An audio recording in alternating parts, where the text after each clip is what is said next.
Friends, എല്ലാവർക്കും Adilakshmi kitchen വേളിലേക്ക് സ്വാഗതം. ഇന്ന് നമുക്ക് അടിപൊളി ടേസ്റ്റിൽ കടച്ചക്ക കുറുമ ഉണ്ടാക്കാം. അടിപൊളി ടേസ്റ്റാണ്. ദോശയ്ക്കും ചപ്പാത്തിക്കും ചോറിനും എല്ലാത്തിനും ഒരുപോലെ കഴിക്കാം കേട്ടോ.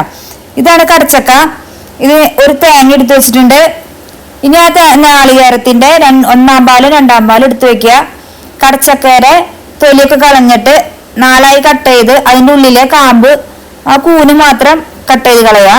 ഇനി നമുക്ക് ബാക്കിയുള്ള കഷ്ണം നമുക്ക് ചെറിയ പീസുകളായിട്ട് കട്ട് ചെയ്തിട്ട് വെള്ളത്തിലേക്ക് ഇട്ട് കൊടുക്കണം.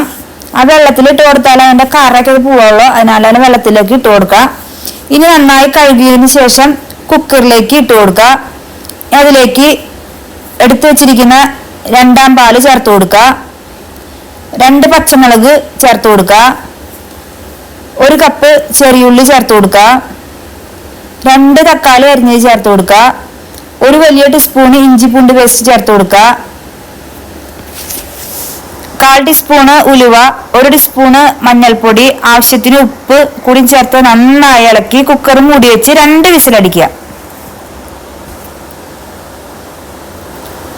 ഇനി അതിലേക്ക് മസാലകൾ ചേർത്ത് കൊടുക്കാം. കുക്കർ ഓപ്പൺ ചെയ്തതിന് ശേഷം 2 വിസിലടിച്ചതിന് ശേഷം അതിലേക്ക് മല്ലിപ്പൊടി, ഗരം മസാല പൊടി, ജീരകപ്പൊടി ചേർത്ത് കൊടുക്കുക. ഇനി നന്നായി ഇളക്കി കൊടുക്കുക.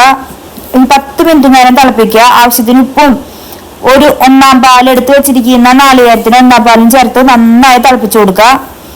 ഇനി അതവിടെ 5 മിനിറ്റ് നേരം നന്നായി തിളക്കട്ടെ.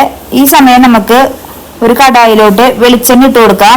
അതിലേക്ക് കടുക്, ജീരകം, കറിവേപ്പില, ഉണക്കമുളകും ചേർത്ത് നമുക്ക് കടച്ചക്ക താളിക്കാം.